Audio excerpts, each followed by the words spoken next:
Поврзувањето на новата водоводна мрежа во Штип и денеска остави дел од населбите без вода за пиење. Градоначалникот Иван Јорданов упати јавно извинување до граѓаните и уште еднаш повика на трпение, додека да се реши проблемот и да се нормализира водоснабдувањето во градот. Свесни за потешкотиите со кои се соочуваат, вели дека станува збор за зафат кој не се случил во изминатите 50 години. Сакам да се извинам на нашите сограѓани кои што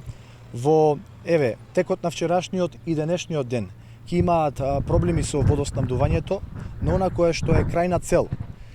е конечно решавање на долгогодишниот проблем со водоснабдувањето на територија на општина Штип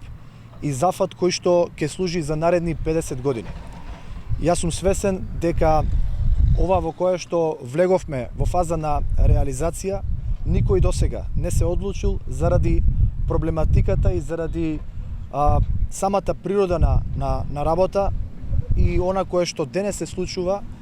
е причина заради која што секогаш овој проблем се оставал под тепих, без да се направи целосна реконструкција на главните линии и без да се одлучи да се делува во овој правец.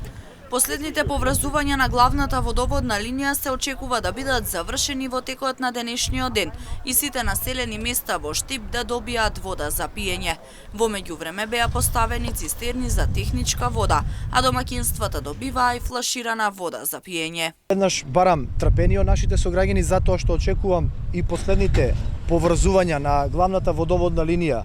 да завршат во текот на денот и веќе да се нормализира водоснабдувањето во оние населби каде што има прекини, а тоа се населбите 8 ноември, Новосело, Исар, Три чешми, Железничка, Пребек. Во овој момент очекувам да стигне и да се поврзат населба Сењак и населба Дузлак со вода за пиење.